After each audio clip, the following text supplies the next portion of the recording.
Hello Internet, Taliesin here, and today we are talking old news, which is suddenly new news, which to clarify and to get in perspective, we're probably going to have to go back and have a look at some old news that isn't as old as the older old news, but which is still a bit older than the new news, because today, Internet, we are talking retcons. Ah yes, retcons. We all love retcons, right? Retcons will allow us to pretend that Highlander 2 never really happened, and that is a good thing. So it didn't. Thank you, retcon. It's how we know why people are good at the Force. It's because they have more midi-chlorians or something, and the Turtles are aliens now, because apparently Michael Bay hadn't dicked this franchise up enough. He had to go and set it on fire. Wait, what the fuck? Did they actually make the Teenage Mutant Ninja Turtle aliens? Did that actually happen? Yes?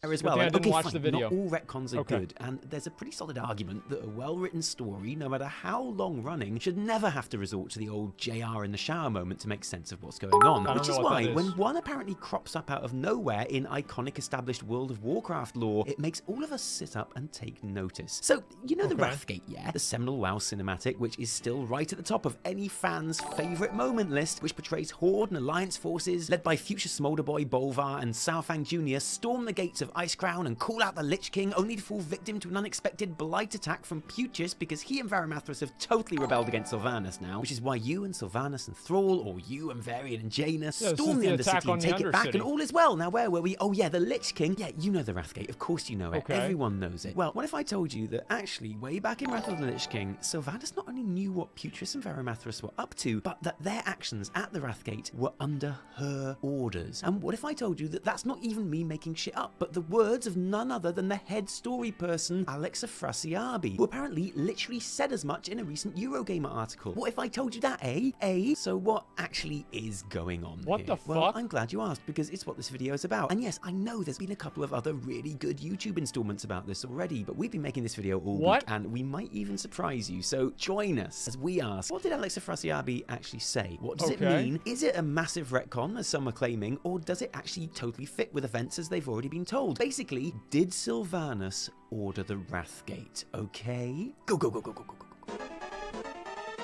So before we start any kind of serious lore analysis or speculation, let's get clear exactly what Alex Afrasiabi said and why that is even an issue when it comes to the story of the Wrathgate. In the Eurogamer article, he was musing on the player reaction to some of the more, let's call them controversial elements of the storyline in Battle for Azeroth. And he said, I've heard these discussions, I can't do an Alex Afrasiabi impression, sorry. I've heard these discussions on the internet about she's going off the rails, but is she? I've been writing Sylvanas personally since 2006, and this is pretty much the Wrathgate and the Blight and the Forsaken in character. Those were all under Sylvanas' orders. What we're seeing now is an escalation of the plan Sylvanas has, clearly, and we're in the middle of that. Now, it's fair to say, there's a lot to unpack there, and in fact, there's a whole separate argument raging in some parts of the community about whether Sylvanas' actions, this expansion, actually are in character at all. But the key part for what we're talking about here is the Wrathgate and the Blight and the Forsaken. Those were all under Sylvanas' orders. And look, whichever way you cut it, the way Afrasiabi has worded that sentence definitely suggests that what happened at the Wrathgate, as in Putris popping up and indiscriminately killing everyone with blight, was under the orders of the Dark Lady, which genuinely would be a really big deal for the lore. It would mean that many players would have to reevaluate not just how they view the story of Wrath of the Lich King, but also Sylvanas' role in that campaign and much of what happened in the expansions afterwards as well. Because the whole point of the Wrathgate, as most of us understand it, the real main point is the kick-ass fighting and the fact that such an involved and multifaceted cutscene had just never happened in WoW before. It pretty much set the cinematics department on the path to being the integral part of the game that they are now. But the other main point was that Putris was a rebel, a traitor, that his obsessive dedication to his work and research on the plague had driven him to plot with Varimathras for years to overthrow his leader and take over the Undercity, and this was the moment all those plans came to fruition with a big,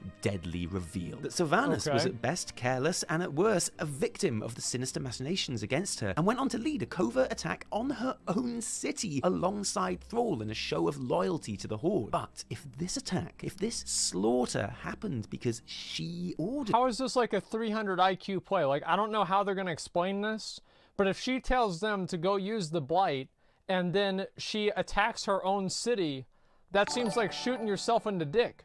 Like, maybe I'm just missing out on some key component here, but it certainly doesn't seem like it makes a lot of sense. ordered it. Well, that definitely turns a lot of this on its head, doesn't it? The Wrathgate, the Blight, and the Forsaken, they were all under Sylvanas' orders. So as I see it, there are three distinct possibilities here. One, Alex Afrasiabi misspoke or got it wrong. Now, this would not be the first time that a WoW lore head honcho had gone awry on their own story, you know? If Metzen can do it, anyone can. We're all human beings after all. Apart from Brian Helinka, who's an oiled god like Adonis. I mean, shit, look at this dude. The man is 40 years old. I'm gonna get fucking banned as a climbing wall. And we all make mistakes. What the really, fuck? I'd like to avoid that as a conclusion in this instance until we hear differently. Partly because it feels a bit smug and entitled to dismiss something the guy who literally writes the WoW lore says with, well, I know he's wrong, so he must have just dicked it up and got confused. He'll probably be along to tell us it was Thrall who tricked the orcs into drinking demon blood next, lol. And partly because... Just to pause here. He also said that demons transcend all realities, and even though we killed Archimonde not in the Twisting Nether, and the cinematic shows him not dying in the Twisting Nether, he's still dead in the story, even though he didn't die in the Twisting Nether, because only demons can truly die inside the Twisting Nether. So the idea that there's any sort of continuity here is out the fucking window. Because, well, it doesn't not make sense. 2, this is a major revelation, and yes, in fact, Sylvanas did order the attack on the Wrathgate. She literally told Putris to get all his catapult buddies together and stand at the top of this hill, and when Arthur shows his face, seriously, just let him have it, and don't worry about collateral damage, because give a shit. Just kill the Lich King, okay? That is my order. Or 3, somewhere in between. And I know what you're thinking. You're thinking, well, Taliesin, it's obviously going to be option 3, isn't it? That's the easiest one to explain while covering all the bases. You can say, well, yes, Sylvanas was sneakily ordering the development of the Blight. That's definitely true, because it says so in Chronicle 3 and also explicitly in Northrend Questing. But she didn't know that Putris and Varimathras were going to go rogue and explicitly in Northrend. Like most good lies, Sylvanas Windrunner's account of the rebellion in Undercity constrained some truth. Grand Apothecary Putris had attempted to overthrow her, and Varimathras was truly trying to claim the Forsaken in the name of the Burning Legion, but the plague hadn't been created at her discretion. Sylvanas was willing to take vengeance against the Lich King, even by making a weapon as deadly as the plague. Whether she was aware that Putris or Varimathras were planning to use the concoction remained a mystery. Rumors persisted that she knew about the attack at the Wrathgate beforehand, and her denials did not assuage the doubts of her detractors. Questing, but she didn't know unclear. that Putris and Varimathras were going to go rogue and turn the Wrathgate into a massive death party using the plague, and maybe she didn't even particularly care when it did happen. That's an explanation that fits in with all pre-existing established lore and pretty much what Afrasiabi said. We just have to cut him some slack for not being entirely clear when he said the Wrathgate, the Blight, and the Forsaken, they were all under Sylvanas' orders. And to be honest, that's already the most popular explanation for all of this that the community and other creators have agreed on. So there's your answer. End of video. GG. See you for the weekly reset. But wait, because... what? It may surprise you that when it comes to Sylvanas and the Wrathgate, I actually favour option 2. That Sylvanas Windrunner, the Banshee Queen, did specifically order Putris to launch the Blight attack at the Wrathgate. That it was her plan from the start, and in the next section, I'm going to explain to you not only how this makes sense, not only how it is not out of character for the Banshee Queen, and furthermore, most importantly, how this is not a retcon from events as they were presented to players at the time. So let's start at the very beginning of Vanilla WoW and your fresh-ish new level 1 this is the old cinematic. Character. Let's go to the very opening screen and have a listen to what our narrator has to tell us about what we can expect from our experience as an undead. The Forsaken have entered an alliance of convenience, harboring no true loyalty for their new allies. They will go to any lengths to ensure their dark plans come to fruition. As one of the Forsaken, this is my first character. You must massacre any who pose a threat to the new order, human, undead, or otherwise. I mean, that's pretty explicit in the way it positions the Forsaken, and Sylvanas in particular simply not giving a shit about the other races in the Horde and being pretty single-minded in their mission statement to get revenge on the Lich King, killing whoever gets in their way to do so. And if you started a new Forsaken character during Wrath of the Lich King, this is the intro you would have seen. And having seen that, would you honestly have been surprised when you got to the Wrathgate and your boys started throwing Blight around like it was no big thing? Probably not. They will go to any lengths to ensure that their dark plans come to to fruition. And number one on their dark plan to-do list is to rid the world of Arthas Menethil and the Scourge. It's her super motivation, her ultimate driving force, and it's absolutely in character that she would be willing to sacrifice a few thousand Hordes to see it. So is it believable that the Wrathgate, the Blight, and the Forsaken were under her orders? Yes, with big glowing green bells on. In Chronicle, we're told the plague had been created at her direction. But then why'd she Sylvanas attack him and kill him after? Vengeance against the Lich King at almost any cost. Imagine you are Sylvanas. The Horde and Alliance forces are gathering outside Icecrown. This is meant to be the big climactic showdown with the guy who you want dead more than anything in the world. PR. You just so happen There's to a have a load PR of plague move. that you've been developing all That makes expansion sense. loaded up and ready to go, specifically designed to take this guy out. At this stage, to not prepare your own surprise attack in the event that the Horde and Alliance can't finish the job would be a terrible military decision, frankly. So, of course, as head apothecary and mastermind of the plague, she puts Putris on the case. Horde and Alliance attack. Arthas appears as planned and kills the Horde commander without even trying. He's clearly about to do the same to Bolvar. Basically, from your point of view, the living have had their opportunity and are blowing it, and there is absolutely no chance that you're going to let him get away when he's right there and you've got a bunch of catapults ready to pump him full of Scourge killing yuckness. So you order the attack. His first thought is that it must be you because it's so obvious.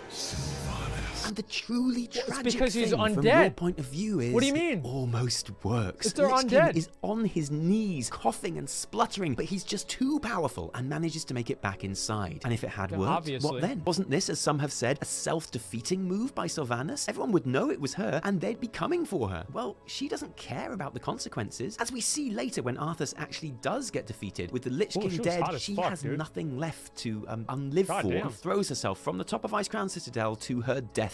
If the Blight plan had worked and Arthas had been killed at the Wrathgate, why would Sylvanas have cared about the consequences from the Horde and Alliance? She has no more purpose. She's achieved the only thing she desires. She's won. Honestly, when you think about it, it's actually less believable that Sylvanas wouldn't have ordered Putris to use the Blight at the Wrathgate. So I can totally buy that she did. And as for Putris and Varimathras and their coup, well, Chronicle tells us that Sylvanas lied to Thrall and Jaina in her account of the revolt, but that the Undercity Rebellion, at least, was the truth. So how do we explain that? Well, if you're the Apothecary and the Dreadlord and you've been planning for years to overthrow the Banshee Queen, when would be a good time to do it? How about during a huge war when most of the Horde and Alliance, and indeed Forsaken, loyal to their queen, will be at the other side of the world? How about a time when Sylvanas would be distracted because her ultimate objective since vanilla, killing Arthas, is so tantalizingly in reach at last? How about after Sylvanas has just ordered a huge and horrific attack that will make her public enemy number one with both factions? Hey, maybe the Horde and Alliance will actually execute her for you. Fair play, it's actually a pretty...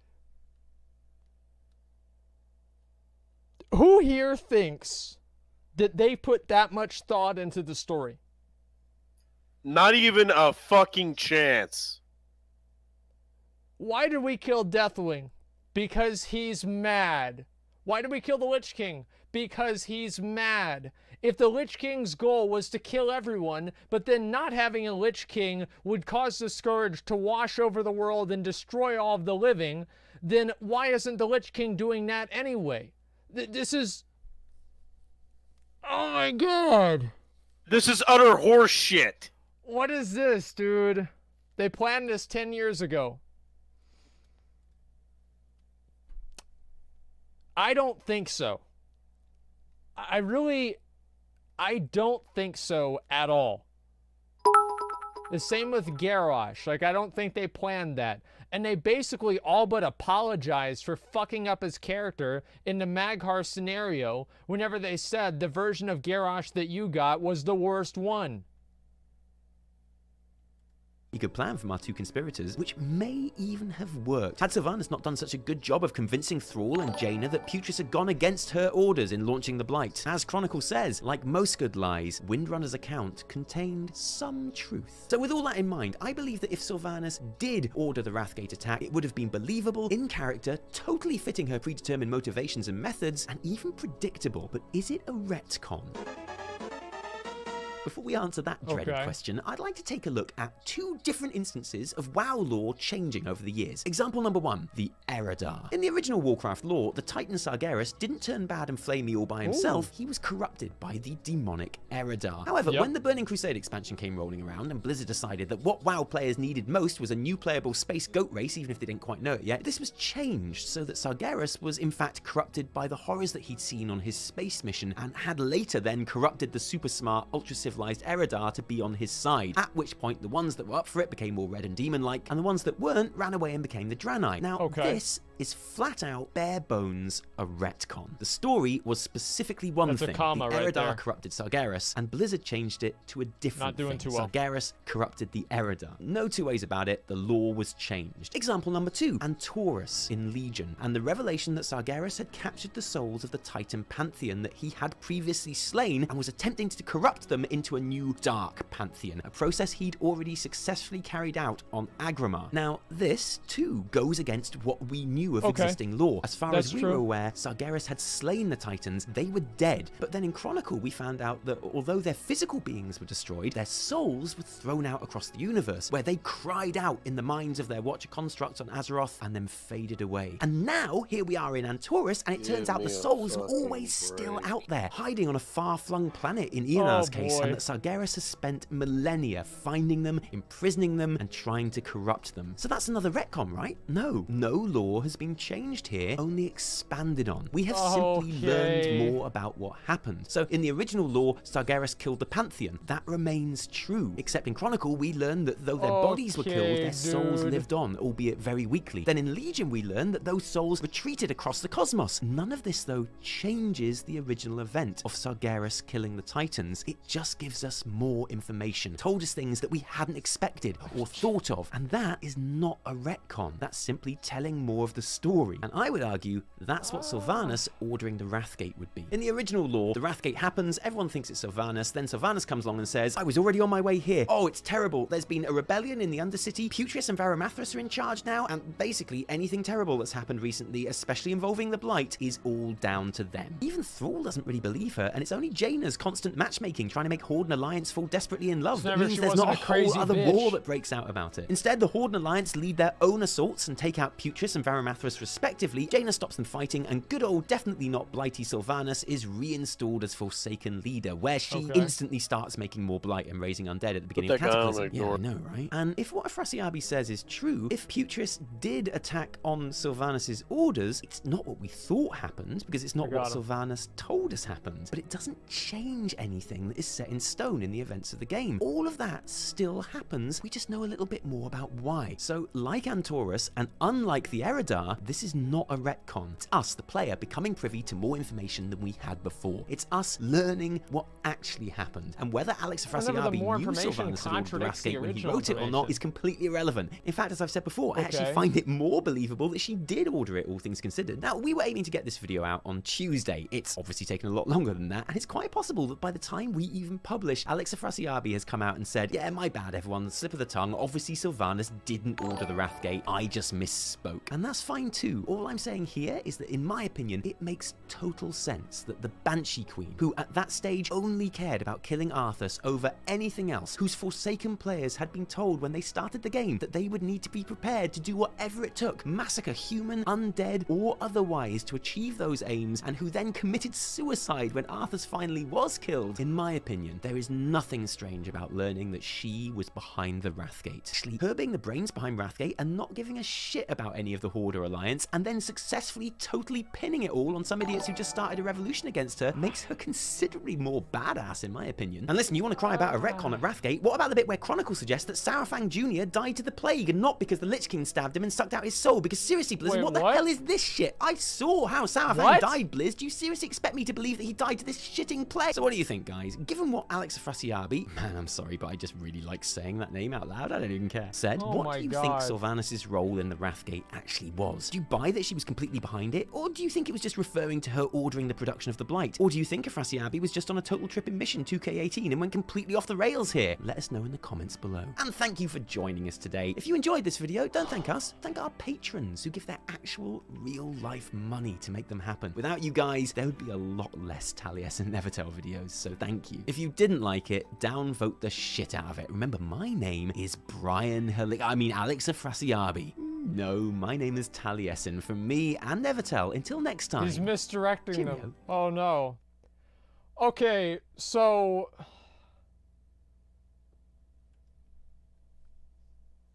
Okay.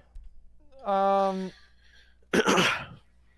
right. I have been told to censor myself when discussing these people's videos, No, so I won't here's say. what I said. I said don't talk shit about him, because if you do that, then everybody's gonna assume that you're just speaking. I'm speaking as proxy through you. Okay, well, guess what? That's what I said. Asmon is not speaking for me here. I'm giving my own opinion. I've got to okay? take a And I piss. won't- I'll be right back. Yeah, okay. Listen,